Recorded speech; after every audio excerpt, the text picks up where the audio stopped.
then I'll introduce people to the kind of rules of the game, and then we'll take it from there.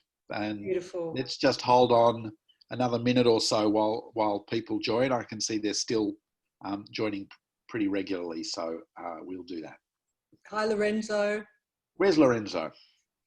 He's next to you on my screen. Oh yeah, but you know, that's one of these things, isn't it? That the virtual space is different from everybody. It's kind of highly subjective and relational. I don't know how it makes those decisions, but you're right. It's different from everybody. However, and you see that sometimes when you're talking to people, and there's like you know, the Brady Bunch screen, and you see them looking in a certain direction to talk to somebody, and you think, why are they looking over there? They're down there, you know, like, and it's really, yeah, it's interesting. Quite amusing. Oh yeah, there's Lorenzo. G'day, Lorenzo. Salutations. Salute. How's it going? So far, so good. So far, so good. Exactly. It's been an absolute success, hasn't it? Let's declare victory. Yes, I want to warn everybody that the education department of the Victorian government has requisitioned my house for the day. So I have a few kids around, and they're rowdy and restive. Right. That's. I think Fiona Jenkins wrote about that, didn't she? She said, you know, it's not that we're working from home; it's that we're sleeping at the office. Which is true, and is actually different. Yeah. Oh, wow. Right. I'm not sleeping at all. Yeah. Right. Good morning from Jakarta. Somebody's coming in from Jakarta. That's wonderful news. Just hang on a second. I reckon we can. I just want to have one more check on this. Yeah. Okay. So I reckon we should begin. You have to begin these things on time, really, don't you? I'll let Melinda have the first word, and then we'll move on from there.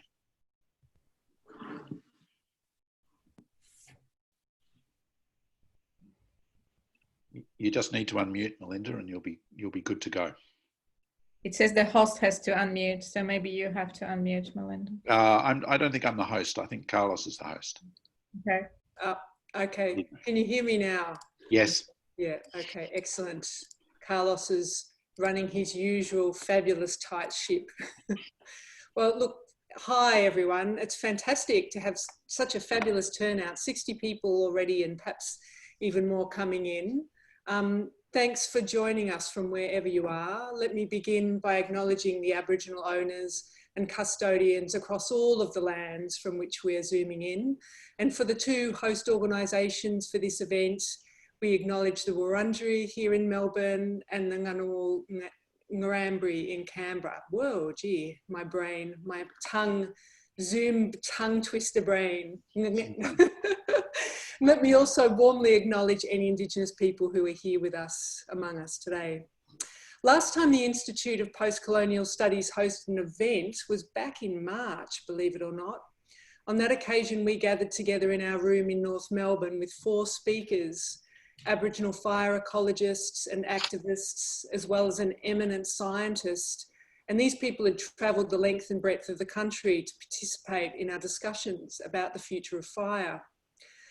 So while the pandemic has dealt a heavy blow to that very most basic premise of being in the same place together, Zoom has of course given us this silver lining, the possibility of gatherings like these and the pleasure of being able to bring together dear friends and colleagues from near and far.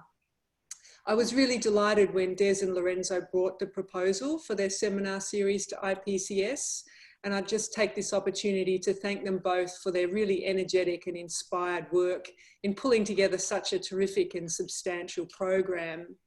We're really pleased to be collaborating with the ANU Centre for Law, Arts and the Humanities on the Bubble. Please note that we are going to record these discussions so we can give them a future life. And I'm now going to hand over to Des, who's going to introduce the program and today's speakers. Thanks very much, Melinda. And, you know, feelings mutual. Lorenzo and I'm sure, are both delighted that we're able to work with IPCS and with you on this. And it's been really fantastic to have your support, to have, you know, support in putting up the website, in contacting people.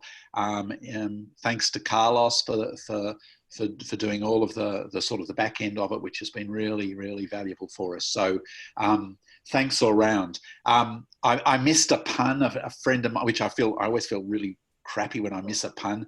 A friend said we should have gone for a Star Wars theme, "May the Force be with you," and I think that's a pretty good pun, but I missed that one. But this season, Melinda said that the last time that you know, they hosted an event. The last time, I suppose, that I hosted an event from the Centre for Law, Arts and Humanities was also back in March. The same day or the day after that the university had actually cancelled all public events, I had a big event organised at the National Library, and it was called The Future of the University.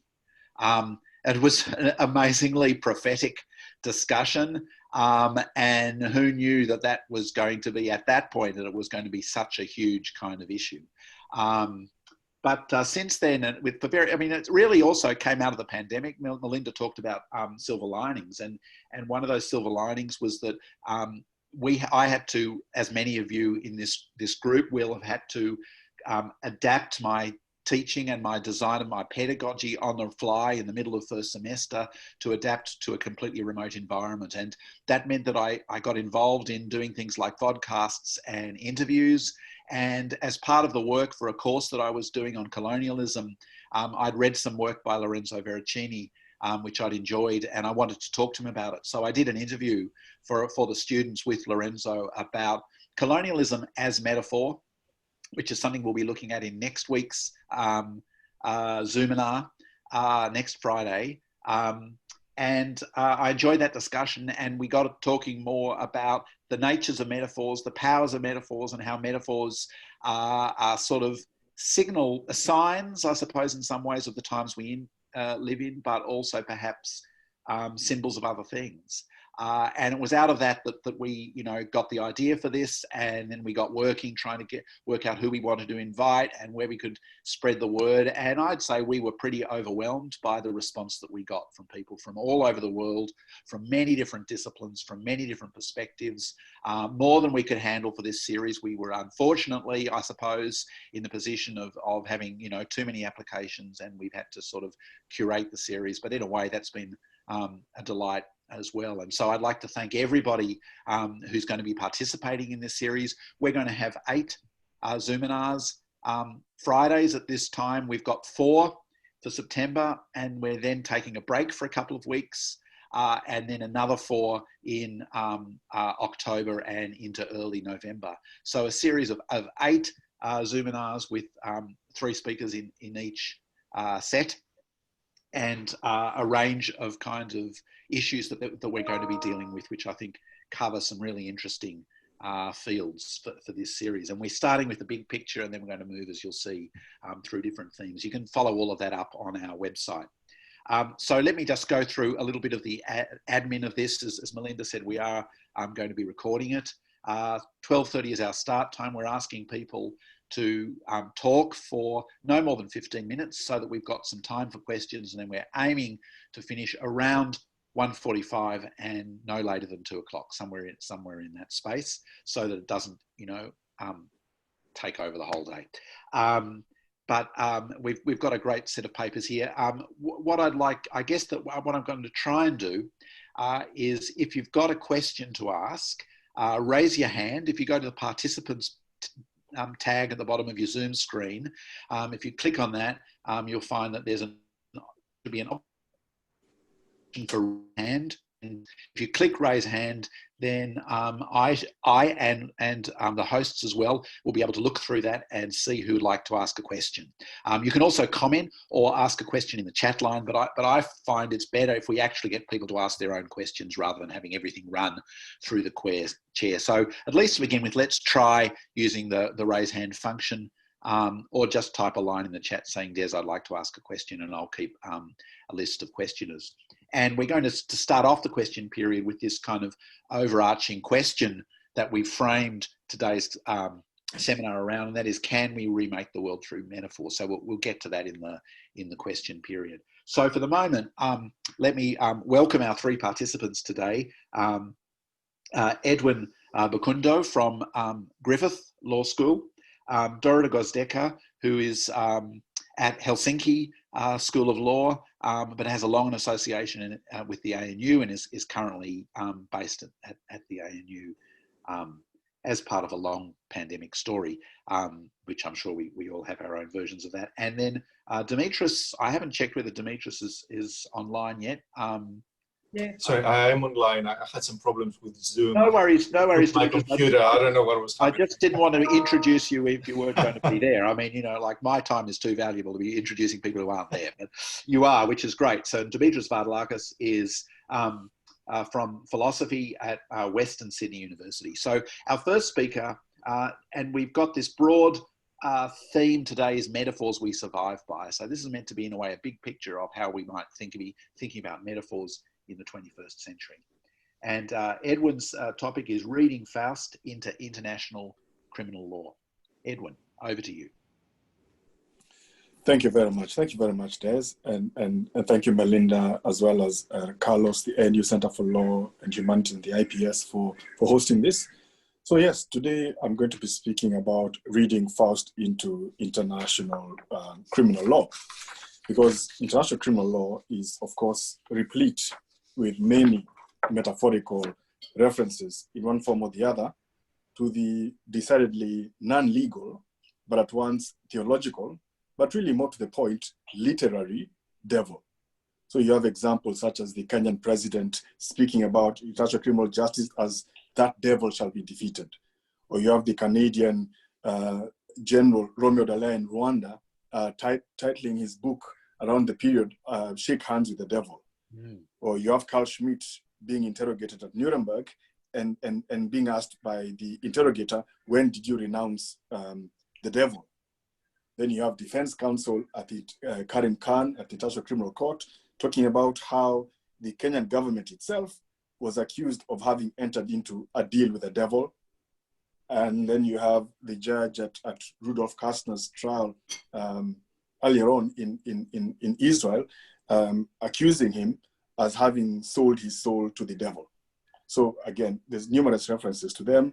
I could not provide any sort of exhaustive list, nor even really go into much detail about them. But still, the question needs to be asked, why do we have these references? My starting point for this is that because these references to the devil are secular appropriations of an originally religious term, I decided to go with Italian philosopher of language, Giorgio Agamben, and I hold my huge theoretic and methodological debt, specifically his take on the theory of signatures, okay? And I used that along with this concept of the paradigm because both retain a certain capacity for elaboration. And Agamben, somewhat counterintuitively, makes the point that secularization acts within the conceptual system of modernity as a signature, which refers it back to theology. So his work does delve deeply into theological concepts, but the focus is more on their decisive deployment in secular contexts, rather than their systematic theological development over time.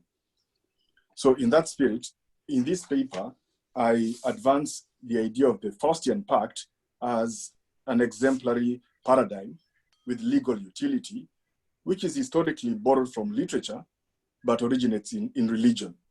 And as a consequence, it still bears that originally religious signature, which the law could never quite eradicate or completely repress, even as it presses the paradigm into service.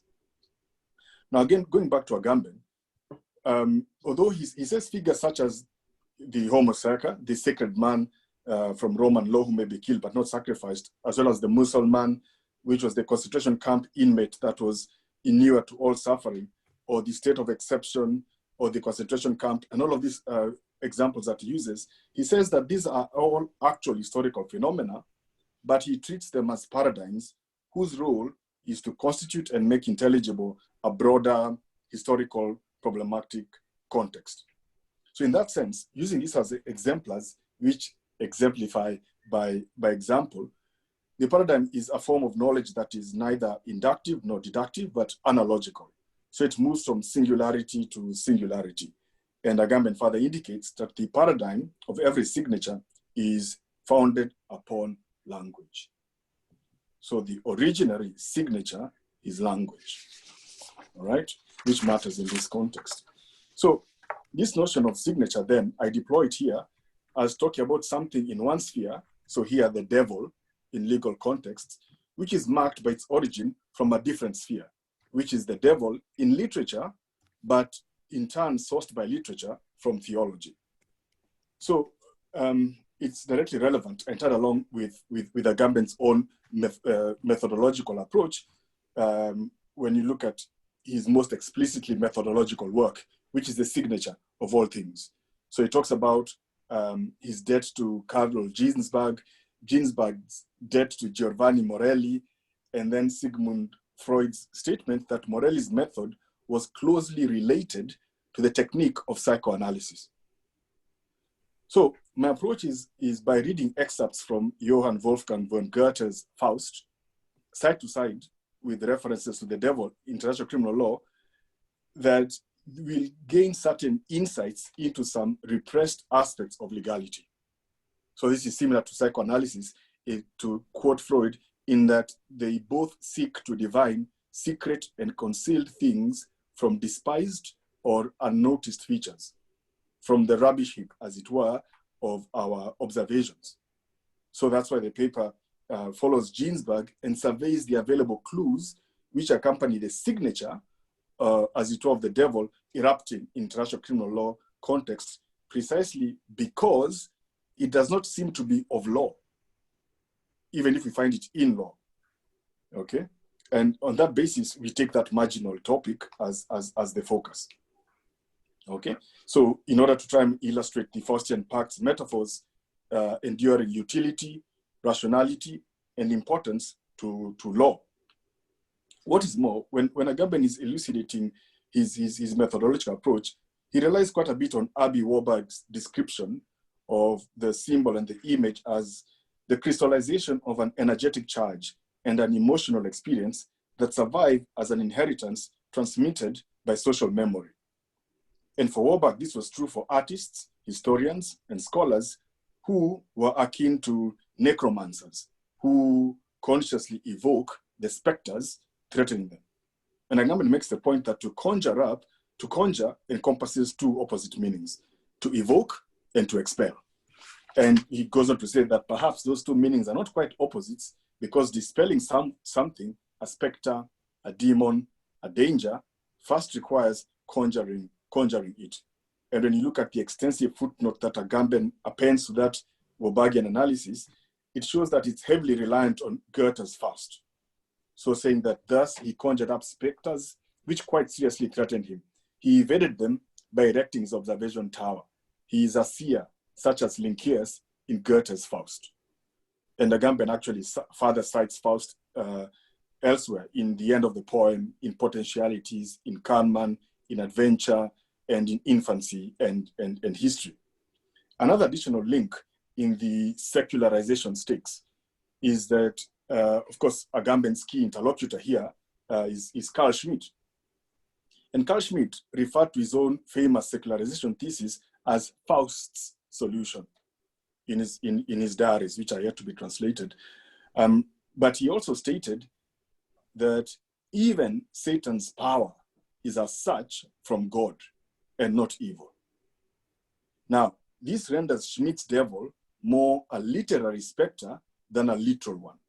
So more of a political and less a theological device, which is to say that the devil, as appropriated by these secular thinkers in secular spaces, is clearly lacking in piety. And consequently, its good faith or fidelity to its origins is not to be assumed absent tangible evidence. So there's 4 parts to the paper that I'm working on, apart from the introduction, the conclusion. And in the section that follows the introduction, I look into whether these metaphorical references are possibly no more than a mere rhetorical flourish, some flowery language. And in doing that, it looks at international criminal law as an apparatus in which rhetoric plays in part, but still, that rhetoric is a constitutive part of international criminal law. It's a crucial limb, not a mere outward flourish, as it were. And even more, it reveals that when the law accommodates reference to the devil as embedded in a rhetorical or metaphorical practice, it remains a practical operation of a performative kind, where speaking is doing. So very akin to a magician casting a spell.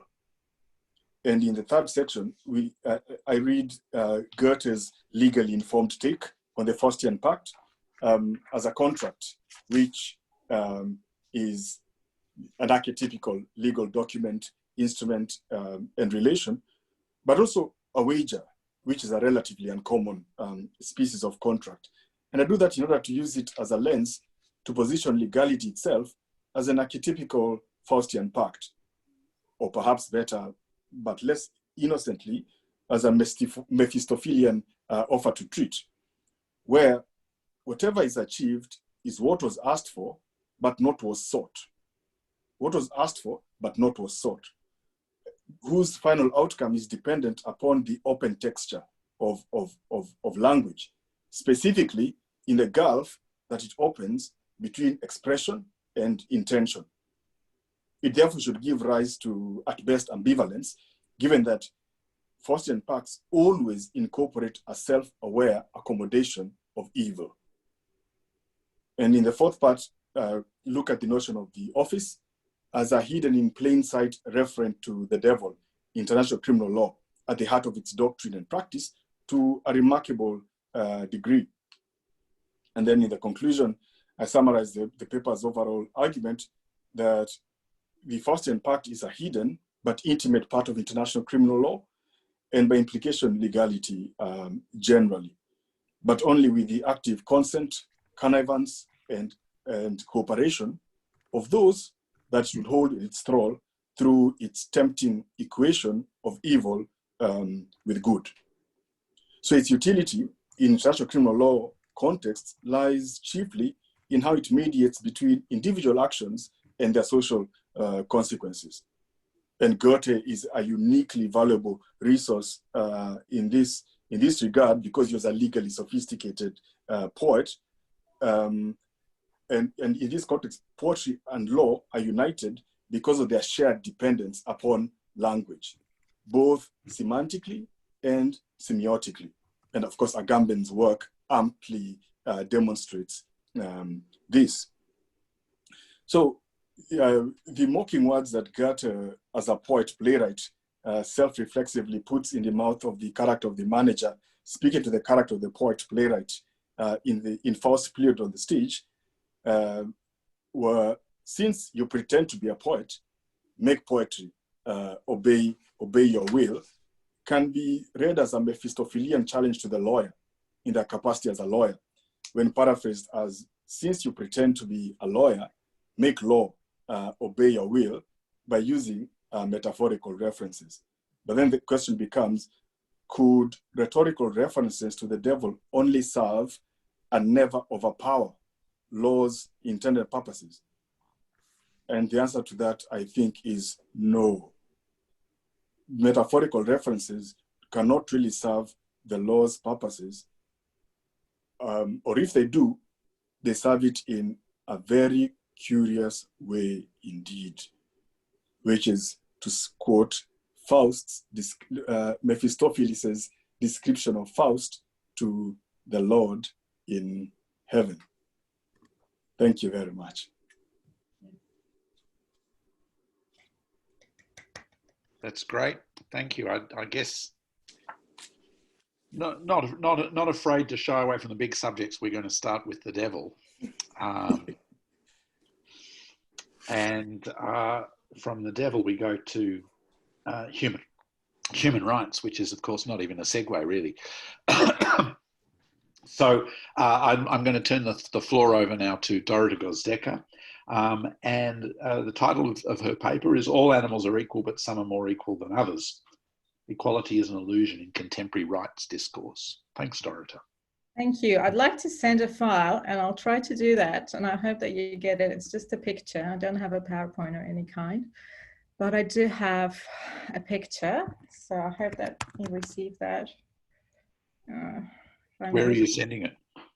To the chat at the moment. Oh, okay, right. And I can't even figure out how to do that. I'll try to see if I can just copy and paste it. Just because I'll be referring to that. So let's try to see how it goes.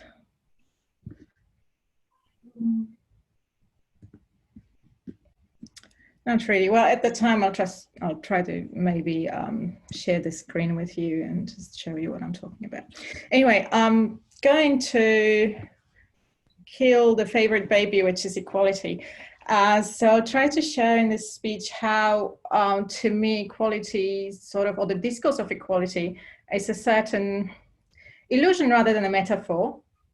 Although I think the concepts are somehow related, and we could go kind of, into exploration how a metaphor and illusion are related to each other and what they mean, but we don't have any time for that. So for me, I guess equality is a certain illusion that masks a discourse of power.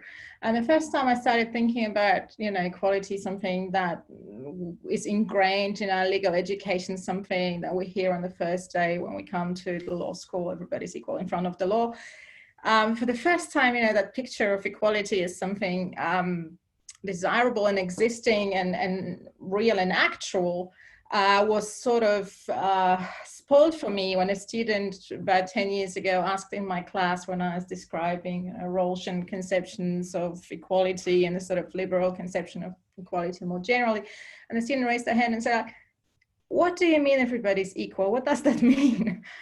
And that was a question which I couldn't, I think, answer at that point. But that sort of prompted me to think a little bit more and where to take that notion of equality from here. And of course, I'll start from saying that, of course, equality has been criticized by many critical scholars before me and critics of liberalism more generally. And of course, in social justice research, equality has been always criticized as somewhat deficient concept because it is sort of it's seen as not enough. And of course, if we take again these liberal conceptions like Rawlsian veil of ignorance, which is pivotal liberal model relying on the notion of equality, it has been criticized by feminists, race theories, law religion scholars, and multiple others.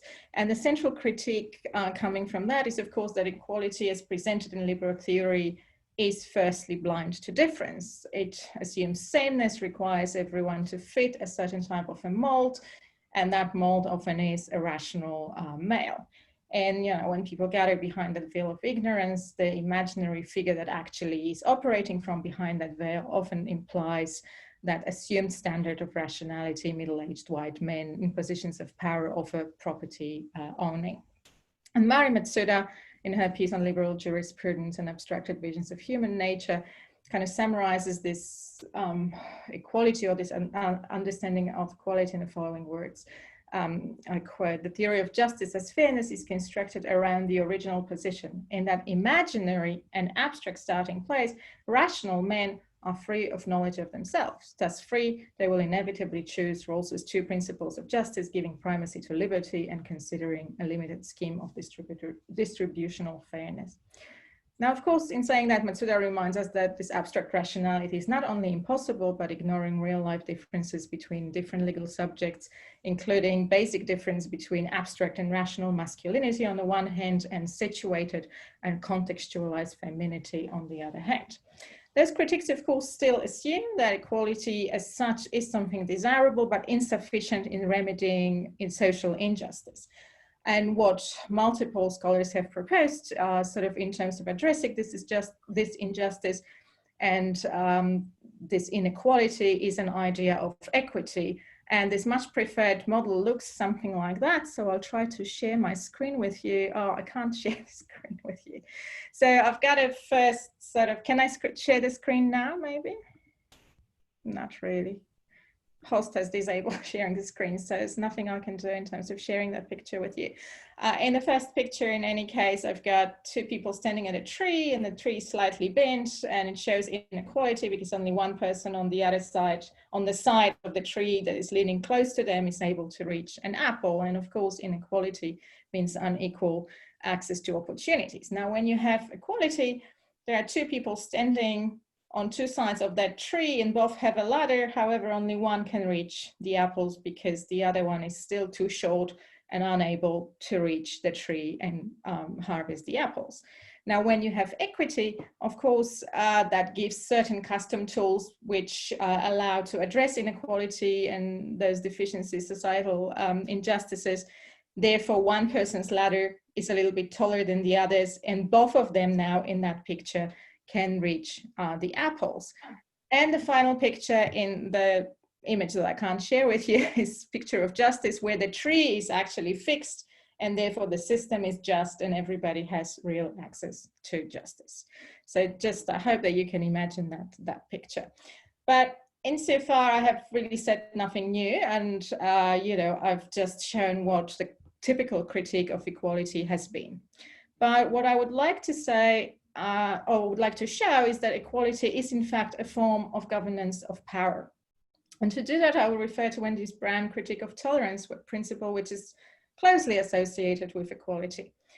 Brown, in her piece, Regulating Aversion, observes that tolerance is just a form of managing hostility towards difference. Tolerance is an element of governance, a form of managing that difference. In her own words, I quote, "Insofar as tolerance does not resolve but manages antagonisms or hostility towards difference, the psychic cost of this particular management technique may mount in the form of palpable social effects when tolerance becomes a ubiquitous ideology or an element of governance." Now, to sum this up, an end of citation, to sum this up, tolerance for Brown is a form of governance of difference in which hatred for difference is simply tolerated. Difference is thus still something abominable, but a civilized tool of tolerance makes that difference managed. I have said that equality essentially, or the principle of equality as we have it in law, essentially works in a similar way. It is based on an assumption that we are all equal, and that assumption is a metaphor, an illusion written into our laws to provide a comfort to those who are in fact holding the normative power. Now, like tolerance, it provides a feeling of course, being civilized. After all, what more could anyone want than equality? Like tolerance, though, is used in ways in which the other is controlled and subordinated to the workings of normative majority. Now, to be careful here, the notion of majority, as I use it, is sort of normative majority in the Lugin sense, not necessarily in a numeric majority.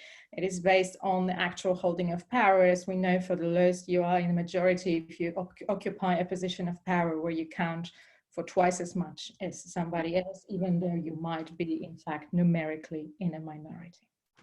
But getting us back to equality, my point here is that it is the normative majority that has for centuries controlled access to equality. In other words, my critique here is not so much as how tall the ladder is, as in those pictures that I try to describe to you, but who controls and provides the ladder. So I would say that in rights regimes today, as throughout the fight against inequality throughout centuries, equality is almost never simply granted. It always has to be fought for. This is because the normative majority controls who counts as equal, or in other words, who will and will not be provided the ladder to reach for the apple on the tree. This has been true, of course, throughout centuries and continues today, including in contemporary rights regimes, starting certainly from ancient Greece. If we want to start there, equals were, of course, only the males, the male members of Athenian polis, the male citizens of Athenian polis. Going a little bit further to our more modern times, equals for many centuries were again only men, and to be sure, white property-owning men, until, of course, suffragettes have thought to be included amongst equals. It were, of course, also always the colonizers who dictated equality for themselves but never for the indigenous populations. As of today, I would like to argue that equality as a circle of equals is still controlled by the normative majority, those who hold the normative power. How and why, and what are the examples? In addition to quite a rich human rights jurisprudence across, different legal contexts, which rarely, in fact, includes difference in the definition of equality, it is quite enough, I think, to look at headlines from around the world today. In 2019, the US Supreme Court allowed Trump's reversal of the transgender ban in the military to, kind of exclude someone from the notion of equality. Naturally, equality was more an illusion here for the benefit of normative majority and was sort of considered impossible in that particular setting. Similarly, Hungary has reversed its transgender recognition in the ID documents. Poland recently established LGBTQI free zones. And even when we've got positive news like Australia finally recognizes same-sex marriage, that tells us something, that someone was not included in the definition of a person equal and recognized equally by law to marry. But let's get to this example of Trump's military ban. In this first example, I will cite something from the Karnowski versus Trump, which is a Supreme Court case dealing with that, where the normative majority in one of its submissions performs such an interpretational trick to define equality as belonging only to cis-normative members of the military. And this is a citation from a submission, so this is not a court's reasoning, but still it is important to understand how normative majority sort of operates to control who can and cannot be included in the definition of equals. And citation is, for example, it meaning allowing transgender members, unfairly discriminates against biological males who identify as male and are held to male standard to allow biological males who identify as female to be held to female standards, especially where the transgender female retains many of the biological characteristics and capabilities of a male. Well, I said this is not coarse wording, but the wording of one of the attachments, it still sort of shows us how this normative majority sees diversity as a threat to cis-normativity in this case, which requires control, and how the equality is defined at a certain threshold that needs to be crossed to be included. Now, of course, while it puzzles me how in fact cis males are discriminated by allowing transgender members to serve, as provided in this excerpt, it shows us that the process of defining and limiting the threshold of worthiness to be included is always based on a certain conception of the circle of equals. And that circle of equals is always based on a certain normative conception of worthiness of who can and cannot be included in the circle of equality. And this worthiness is usually something that, the threshold of worthiness is crossed when certain characteristics are considered no longer to threaten the normative presumptions of the majority. And even when the news is positive, like Australia finally recognizes same-sex marriage, this headline tells us a lot. And this is also, I guess, a summary of what I'm trying to say.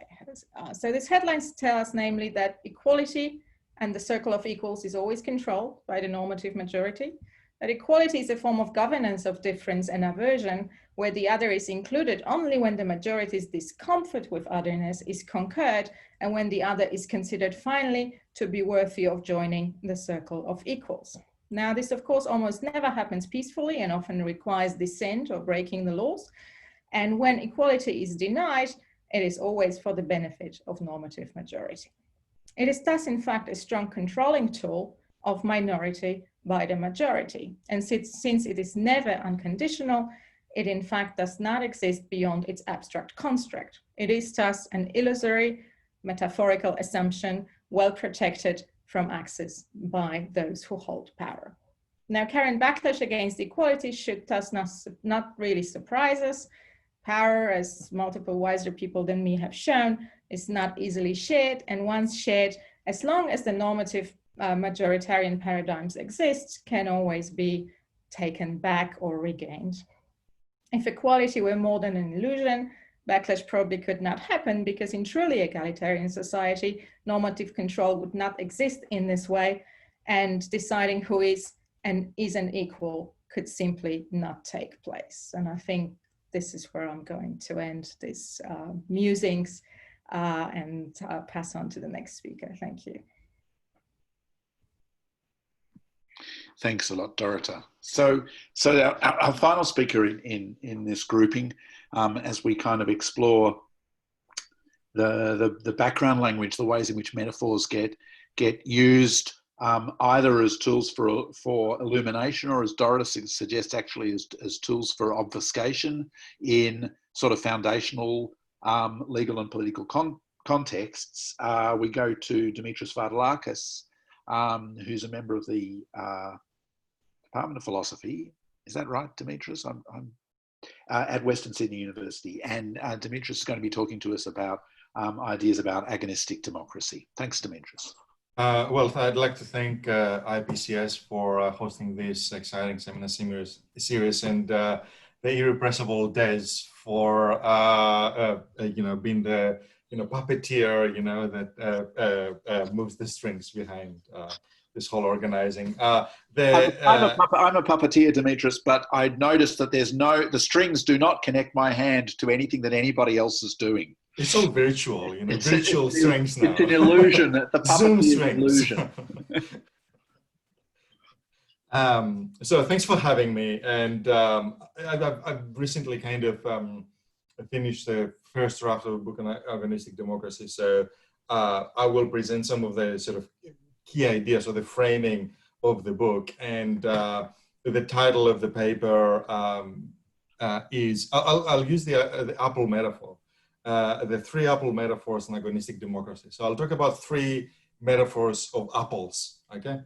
I start by saying that they say that one apple a day keeps the doctor away, but the real question is, what kind of apple are we expected to consume? Because, if we consume a bad apple, that will have detrimental consequences, So I'd like to say that this metaphor of the apple is actually really important for understanding the discourse of agonistic democracy. And if there is a problem with that discourse, is that it's very good at rejecting the bad apples, but can't find the right one, okay?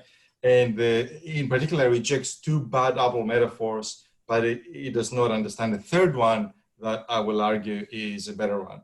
Now, let's remember, and that's something that often is forgotten, that the discourse of agonistic democracy is very, very new. In fact, as far as I know, and I sent the quote here in the chat function, the term agonistic democracy as a phoneme, as the two terms put together, occurs for the first time in the preface to William Connolly's Identity Difference from 1991. That's the quote here. Is there then a practice of democracy or a strain of politics within democracy broadly defined that responds to the problematic relation between identity and difference? I suspect that there is, even though this theme only begins to find expression in the present book, says he modestly. Let me call this political imaginary agonistic democracy, and the quotation marks here indicate a neologism, the invention of a term.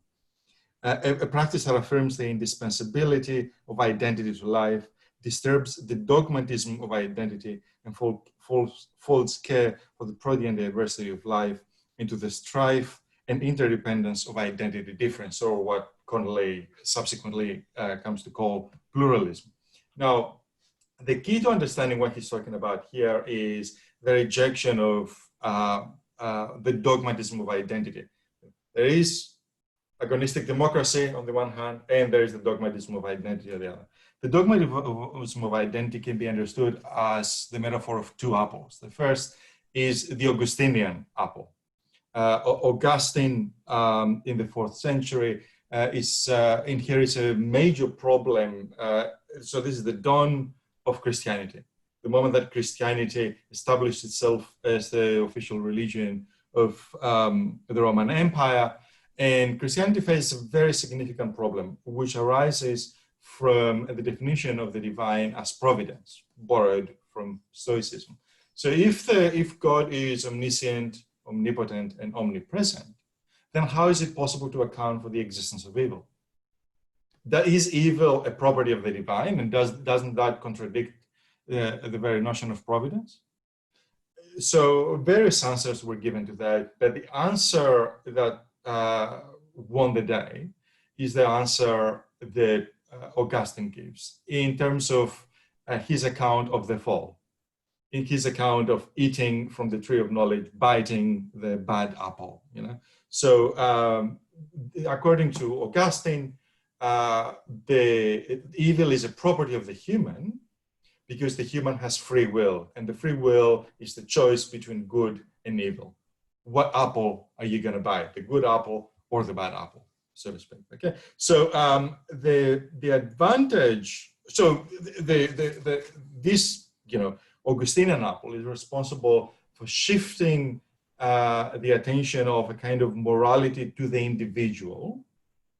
And there is a line that connects this construction of individuality and the free will to this idea of negative freedom and liberalism in modernity. A kind of well-known history that I'm not going to trace here, but I'm just indicating that goes back to the original apple metaphor from being expelled from the Garden of Eden. The advantage of this apple metaphor that carries on all the way to various constructions of liberalism is that morality and politics are connected. You know, we talked about theories of justice in liberalism, such as Rawls. A key idea here is the connection between morality and politics. Conversely, the disadvantage is the privileging of identity over difference. You always need to have some kind of notion of identity in order to determine who has the free will and, you know, various moral codes and so on and so forth. And the whole kind of discourse of William Connolly that starts with invoking that sort of term agonistic democracy is geared towards this notion of identity that is implied in that trajectory that starts with the apple metaphor in the Augustinian construction of the fall. And, you know, this is carried on, for instance, in not only in Identity Difference, but also in his next book, The Augustinian Imperative. And what Connolly does to construct agonistic democracy is to do the typical post-structuralist move whereby difference becomes more important than identity, reverses the relation that was established by Augustine. So that's the first apple, the Augustinian apple. The second apple is the Newtonian apple. You know, the idea that you know, the apple falls under the tree. I find it sort of somewhat astounding that everybody celebrates Newton for noticing that the apple falls under the tree. You know, I don't think you need to be particularly clever to notice that. What Newton noticed is not the fact that, you know, specific apples fall under trees, but that we can have a kind of mathematical way of describing that. And that is the mathematical way that indicates laws of physics, in particular, the laws of gravity. And therefore, by extension from that, the fact that apples fall under trees indicate a whole host of natural laws that cannot be broken. To put it differently, and in opposition to Augustine, if you want, to put it differently, there is no possibility of miracles that will prevent the apples from falling under the trees. Apples always follow the same laws, just like anybody, any material body. Now, the important kind of insight then from this sort of materialism is that this Newtonian apple can be extended to the social and political sphere. And that was the move, the most successful, in a sense, kind of way that this move was carried out was through historical materialism and the sort of Marxist, not Marx, Marxist kind of interpretation of how materialism and naturalism and scientism can work together. And the familiar story here is the sort of political economic perspective that presents itself in scientific terms whereby the class struggle between the bourgeoisie and the proletariat will have a scientifically predictable outcome, namely the victory of the proletariat. Now, this Newtonian apple, as it is articulated in the human sciences, and in particular in historical materialism, of course, failed as an explanation, and there are various kind of accounts of why it failed and how it failed, and so on and so forth. And one of the most compelling accounts is by Laclau and Mouffe in Hegemony and Socialist Strategy, which describes how the social sphere is permeated by contingency, therefore we cannot reduce it to the scientific causality and so on and so forth. And this idea then is taken by Mouffe and applied in her own construction of agonistic democracy as a kind of other, both to scientific Marxism and to liberal democracy. So these are the two bad apples then that agonistic democracy rejects. The bad apple that starts with Augustine and leads to liberalism, the bad apple that starts with Newton and leads to a sort of constraining historical dialectic that kind of suffocates history and that we cannot escape from. Yeah? Now, it is important to have the context here. Agonistic democracy is invented as a term in 1991. That is post-1989 and before 9/11. That is post the collapse of the Soviet bloc, or post-collapse of historical materialism, and before the end of history. That is before the end of, you know, the delusion of the complete dominance of liberal democracy.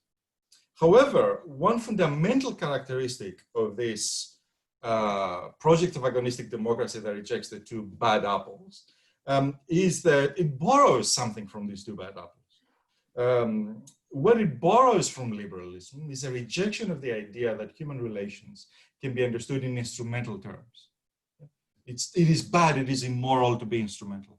It is immoral to, you know, be utilitarian, that kind of thing.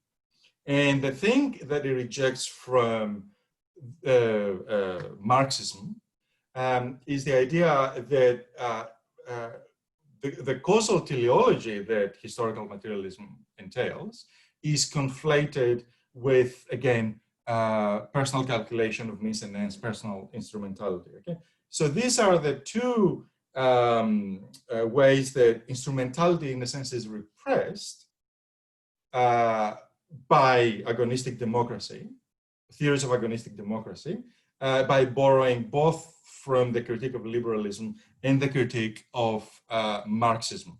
So, you know, maybe agonistic democracy rejects the two bad apples, but it has taken a bite nonetheless, even though it hasn't swallowed, as Clinton might have said. What is the third apple? For the third apple, we need to remember the idea of the agon as it comes from Burckhardt in the second half of the 19th century, when he describes in his history of Greek culture, he describes the so-called agonal age, which is the age that immediately preceding the classical age of Athens.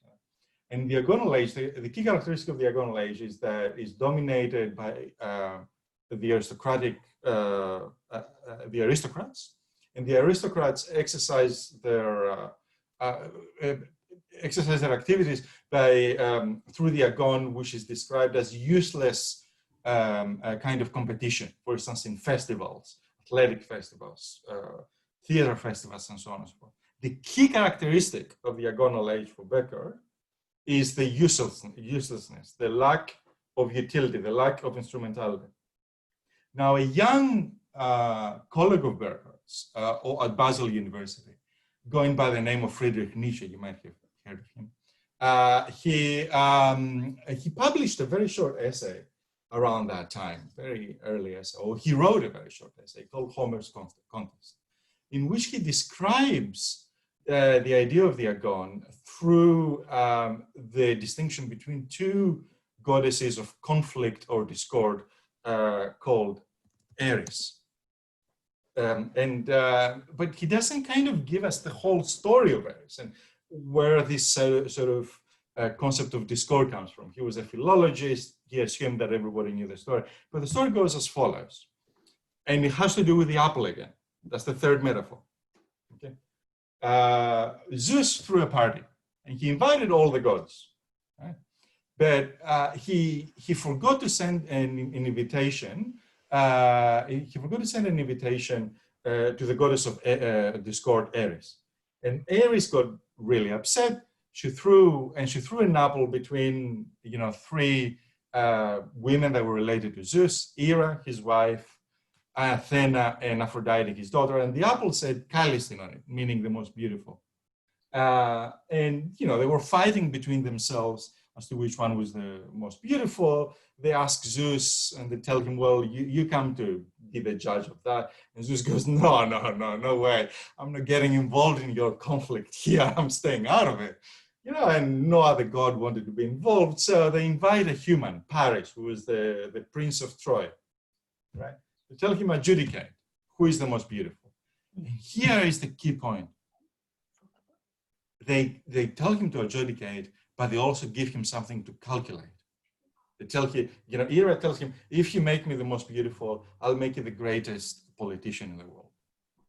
Athena tells him, I'll make you the greatest general in the world. And Aphrodite tells him, I'll give you the most beautiful wife in the world, the most beautiful woman in the world as your wife.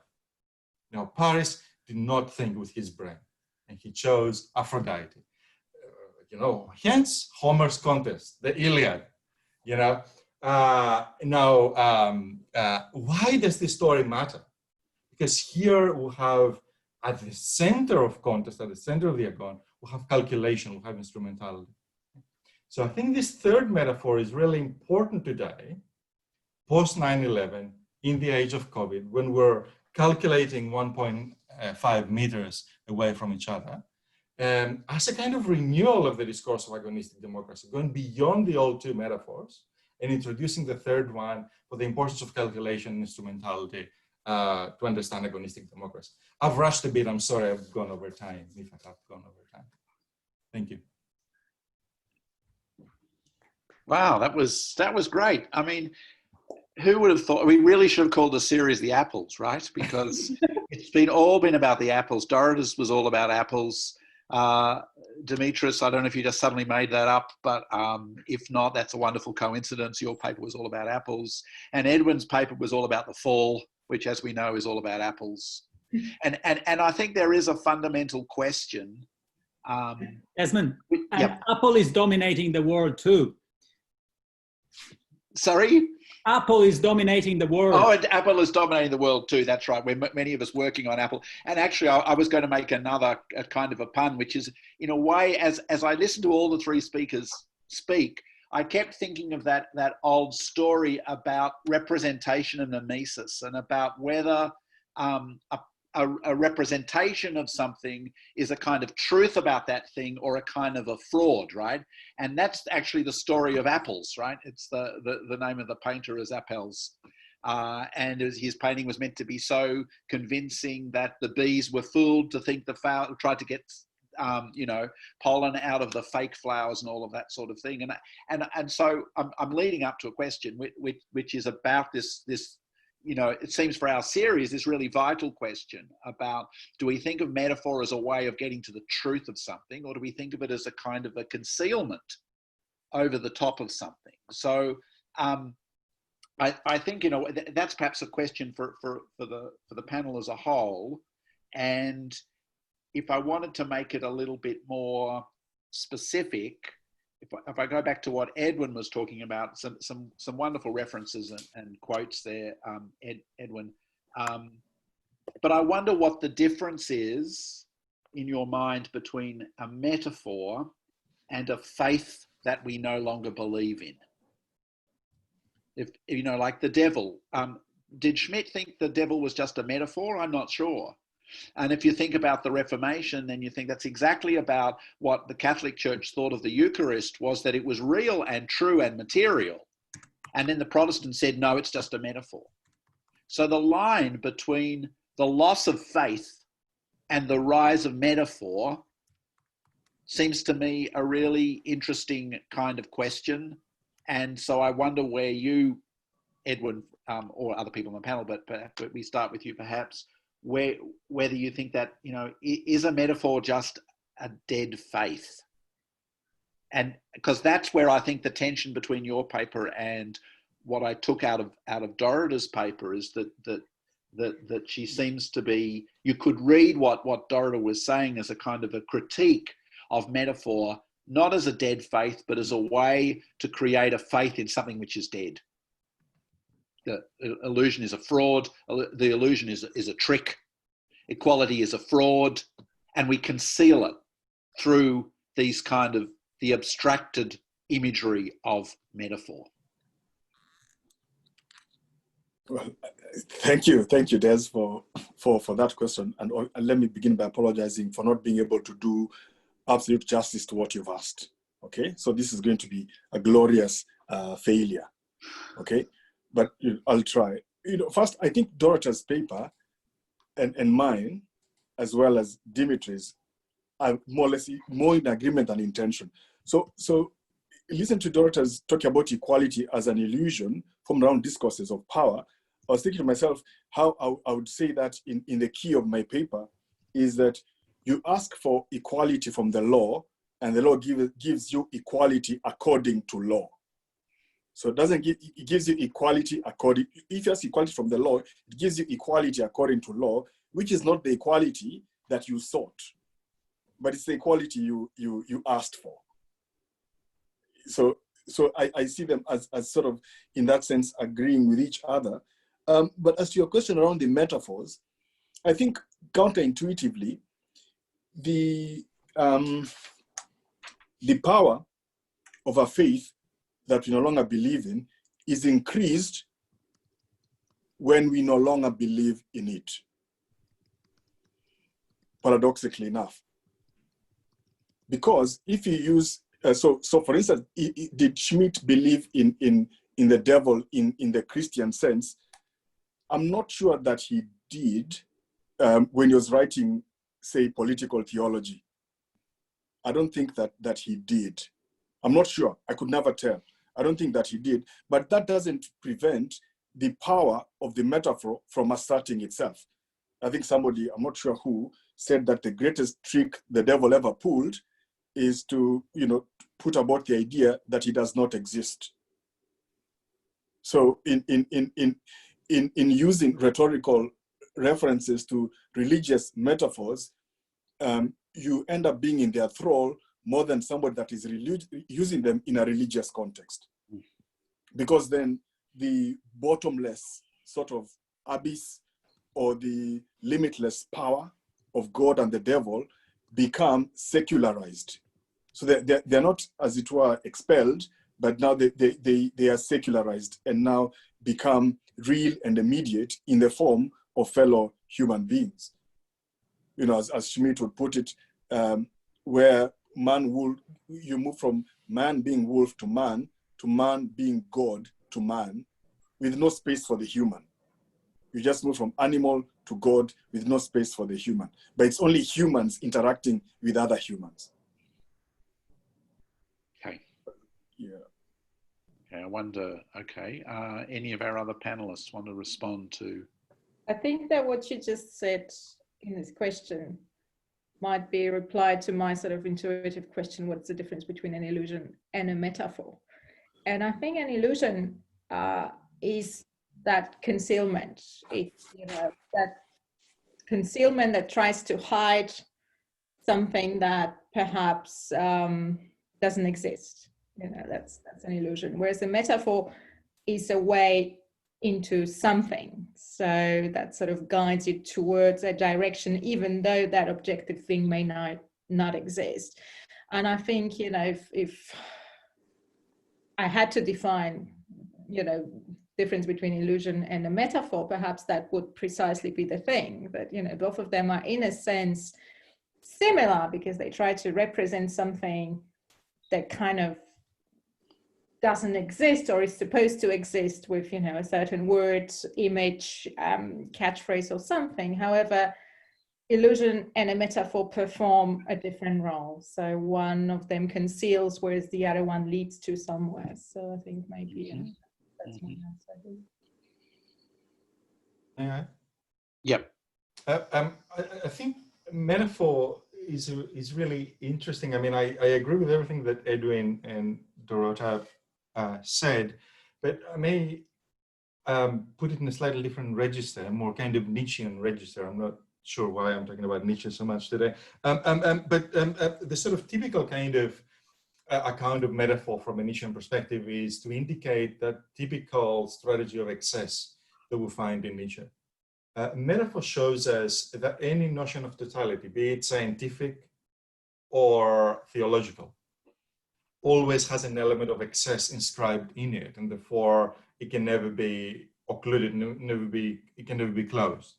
We see that, you know, in his paper on truth and in the Untimely Meditations and in many other places too. You know, the typical stuff is, you know, for instance, you know, any scientific concept is underlined by a series of metaphors without which it doesn't even make sense. You know, that's the sort of typical strategy of excess that we find in Nietzsche. And the same kind of argument can be applied to religion. Now, the paradoxical thing about metaphor is that it can cut the other way around. You know, for Nietzsche, this is the sort of triumph of metaphor. The great thing about metaphor, where people like Bataille, for instance, take this sort of artistic aspect of metaphor to talk about the political function of the artist and the apotheosis of the artist and so on and so forth. But it can cut the completely opposite way too.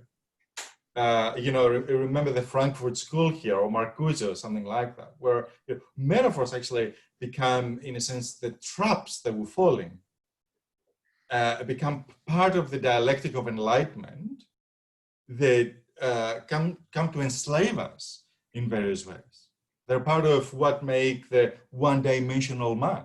It is the metaphor of technology as an a priori, says Marcuse, that kind of enslaves us in modernity and robs us of our freedom. So the paradox of metaphor then is that it's both too much and too little. And yeah, okay, that's really helpful. I was thinking about the kind of the overarching question that we have for this particular session, which is, can we remake the world through metaphor? And, you know, that seems to me a challenging, a problematic question, for the reasons that you've just indicated, Dimitri, that it's both too much and too little. But at the same time, of all the papers today, you're the one who tried to do that. You know, like, you actually did try to remake the world through metaphor. You said, here's a metaphor, and this is what it tells us about a way of thought, and here's another metaphor, and this is what it tells us about a way of thought, and now here's a third metaphor, and if we use this metaphor, then we'll change how we think. You know, I missed my punchline because I was trying to do it too fast, and it was written, actually. I just didn't read it, I just delivered it. But let me read you the punchline, the last sentence. Okay, at the end, okay. You know? What would it be like for agonistic democracy to take a bite and eat of this third apple, you know, the Aries apple? Maybe it would be to leave behind the old metaphorics in favor of cold calculation, which is not a strategy devoid of metaphoricity itself. How can you get away from it? Right, that's good. That's good. I'm still, has anyone got, I'm opening the floor to questions. Anyone want to come in on this? I just would want to say something to your question, you know, where we can remake the world through metaphor. And going back to what Dimitris just said, that it's either too much and too little. I think in both instances where it's too much or too little, we always can find a different metaphor if the one that we use doesn't work. And you can rethink the world through a yet different metaphor if the one that you have is too little, or the one that you have is suddenly too much. Okay.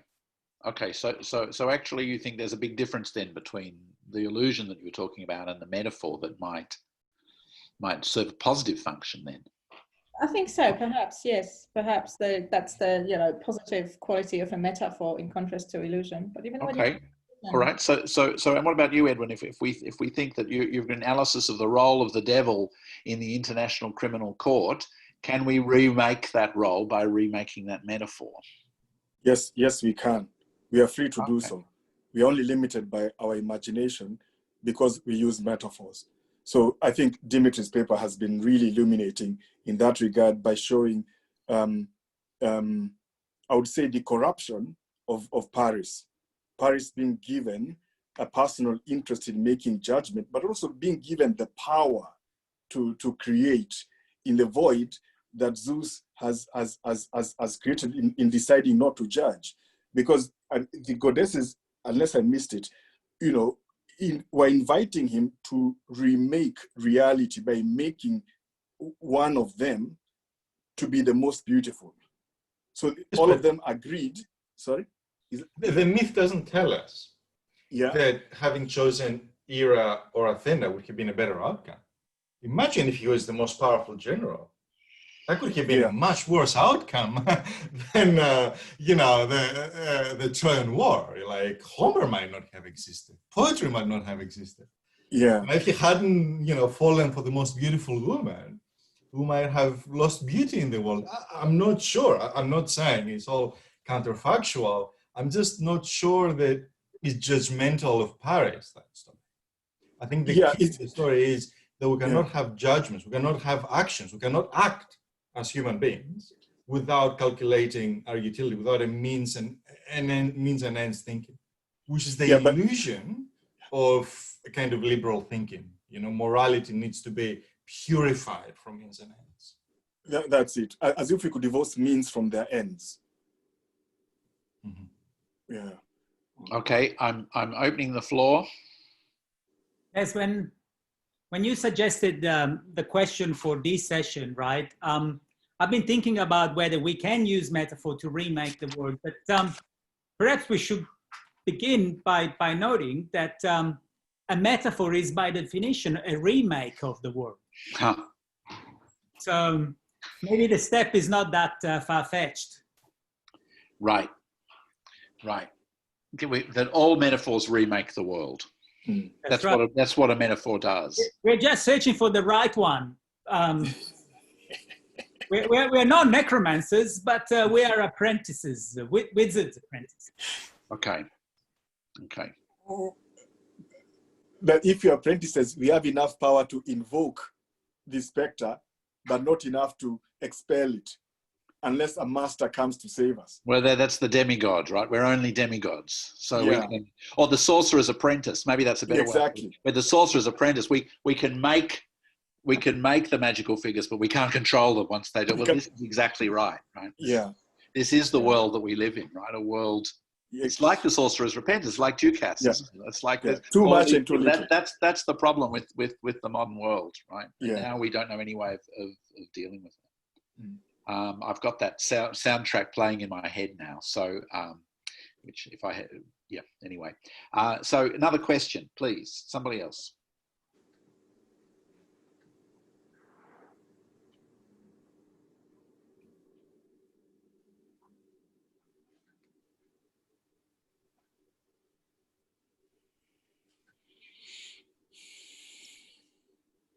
Well, I might just throw to Anne, if Anne Brunon's still on the line. You were talking about Bentham, perhaps one of the most anti-metaphorical thinkers in English history. I wondered if you might want to say a little bit about that.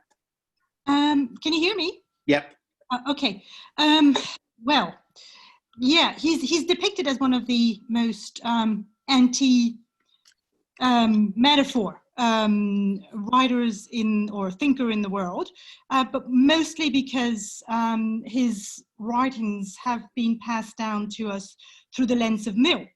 And basically what people have remembered from Bentham was the pushpin comment, where he says that a game of pushpin is worth any other activity, any more artistic activity.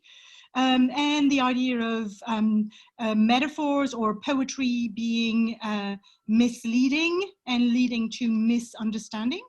However, I think there's some very interesting connections that can be made if you actually try to take some distance from what Bentham is said to have written on metaphors and the way in which he deals with tastes and his refusal to have a hierarchy within taste, which means that everybody has a right to enjoy their own pleasures. Therefore, putting everybody at the same level. There is no hierarchy of taste. There is no hierarchy of feeling. There are not some people who are more equal than others, to go back to Dorothea's metaphor, more equal than others when it comes to pleasures and pain. There's something that I think it's Dimitri said about giving people the tools to calculate and to assess their choices, the rationale, to make a decision in the case of the apple. And here again, I think the issue of being able to calculate and to evaluate the worth of the words that one is using. I think Bentham is interesting because he tries to see metaphors as tools of powers and the asymmetries of powers that are essentially within the way in which people use metaphors. And he tries to deconstruct them, and by deconstructing the metaphors in relation to sexual irregularities, for example, he actually decriminalizes and advocates the decriminalization of homosexuality, for example. He analyzes metaphors as instruments of power rather than and a certain description of the world that profits the normative center, the normative equals.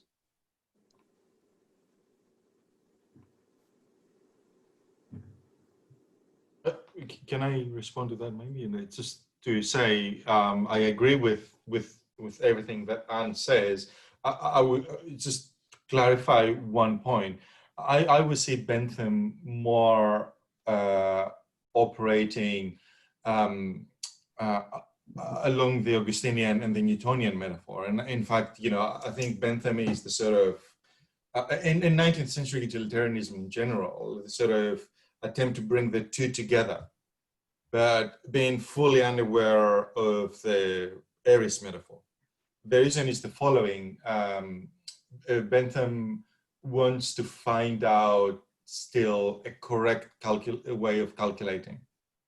A correct way of calculating that resides in the individual and that has a scientific basis. So it has both kind of, it tries to combine the Augustinian and the Newtonian metaphors. But it's different from the heuristic apple in the sense that, as I mentioned to Edwin before, I think the key to the apple of Aries is that you do not know, you presented with a prospect of calculation, but you do not know the correct outcome. And there may not be correct outcome. I wasn't trying to criticize Paris. Like, I think both of the three outcomes that he was presented with were acceptable outcomes. Now, I don't think that Bentham's kind of calculus, the kind of algorithm kind of account of pleasure that he wants to give, kind of can accommodate that easily enough. That's my only hesitation about Bentham, who I admire greatly, of course.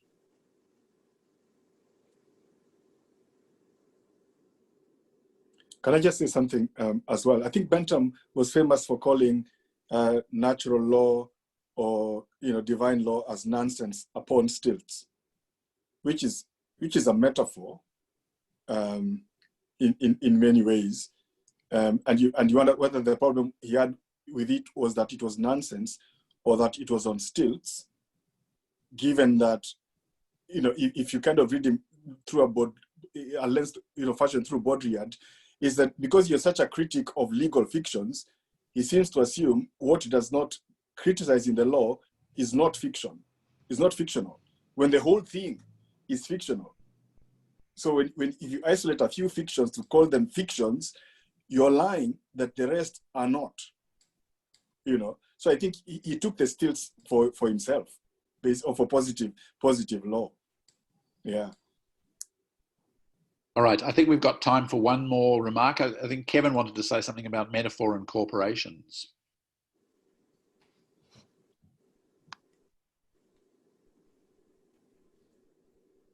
Were you able to unmute him? There we are.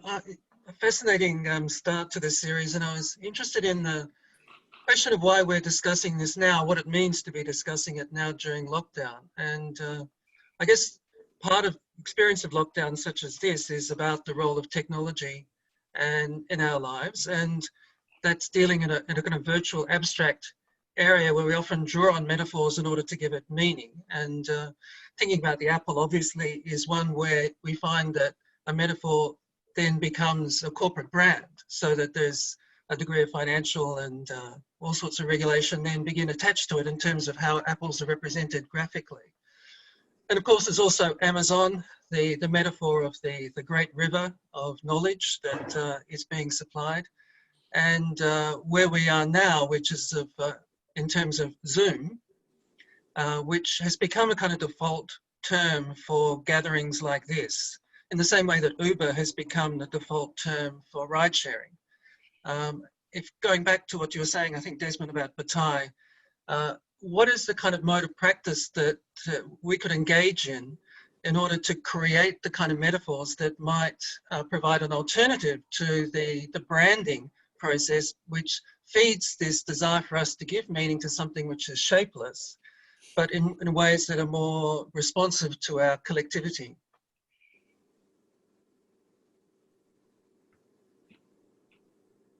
Well, I mean, I think, I don't know if members of the panel have something to say about that, but I think, you know, that's a great question. And I think that we do have a couple of sessions coming up, which are exactly about that, about both kind of technology and metaphor, and specifically about the ways in which metaphors are used this year and how that frames and organizes the way in which we think, or the way in which we are being taught to respond to certain kind of stimuli, right? So that there is always a kind of, there are always interests at work in the kinds of metaphors that get used and how they get used.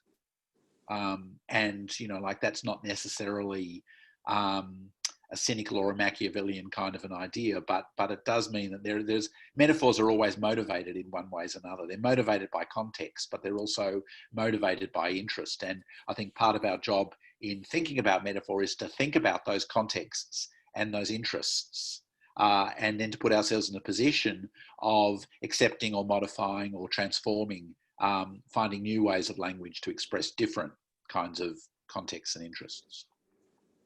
It might be the kind of reflection that accompanies this series in a way, thinking about in the States, there is what they call the STOA, which is called a digital campfire, which is a philosophy discussion also conducted by Zoom, whether that's a metaphor we would like to buy into, but constructing a metaphor for talking about metaphors might be useful. Yeah, a metaphor for talking about metaphors. I'm sure we will get to that if my head doesn't stop spinning, you know, it doesn't, overspin. Anybody else want to respond to that? I mean, as I said, I think it's a kind of a foreshadowing of where this series is actually going to go. Not a very, big remark, but I think corporations have been remaking our kind of trying to put a new vision into so many different areas of our lives, even prior to, coronavirus. Like, corporations have had an impact on how we understand law, how we understand kind of social connectivity and all of that. So I think it's no wonder, in a sense, that this opportunity, because for a lot of, particularly IT companies, this is an opportunity. Coronavirus has been seized to create and recreate metaphors through which we live. So in a sense, this is a very serious real life impact that has been seen prior. I'm getting things I can accumulating right now. Michelle, I think the last word is going to go to Michelle. No, it's not. And don't play with it. Where is Michelle? Thank you, but I don't know that I've got much else to say. I was kind of hoping the person from the panel might be able to respond to it. Okay, so this is for Dimitris. Michelle is thinking of the relationship between metaphor and trans. They seem synonymous. Well, of course, they are almost the same word from different linguistic roots, aren't they? To take from something else and to represent something else. I mean, I'm a materialist, you know, and I'm very interested in the sort of Epicurean idea that stringent materialism implies that there is a totality outside of which nothing exists. There is no transcendence, you know. And an inference from this idea that was noted in antiquity is it cannot deny the existence of multiple worlds. You know, if there is a totality outside of which nothing exists, we can have different constructions of that reality, which we can call different worlds, that you know, can work side by side, so to speak. Now, from that point of view, the idea of metapherin, which literally means phero means to move, you know, metaphero is to transport, you know, in Greek, you know, a metaphoriki eteria, a company of metaphors, literally is a transport company, right? That's what, yeah, if you want to move houses, you go to a metaphoriki eteria, you know? A literal moving between worlds, you know? So metaphor, I'm very inclined to think of it not so much as the description of our world or a world or something like that, but the connection between different worlds. So long as we forget to do away with transcendence, to do away with the illusion that we can over-explain or under-explain the world. I mean, we do our best, and that's the way it is. That's actually, I think that's a wonderful point to make, and to finish on that idea that the metaphor is a link between different worlds, rather than an access to some transcendent truth. That it actually bridges different kinds of different types of materialist understandings, and I think that's really wonderful. And it leads us very much, I think, to next week. I'd already thought that we're moving next week from Celi to terra, from the heaven to the earth, from a kind of a realm of some sorts of abstractions to something more grounded specifically in colonialism. So next week we have several really terrific papers on colonial histories and colonial metaphor. And I encourage everybody to join us again for that. Thank you everybody for turning up. A particular thanks at this moment to our participants, our three panel members, Edwin, Dorota and Dimitris. Thank you very much for your papers, very much appreciated. Well done everybody. And I think I'm going to thank everybody and close the meeting. Thank you, and we'll catch up here again soon. Thank you. See you.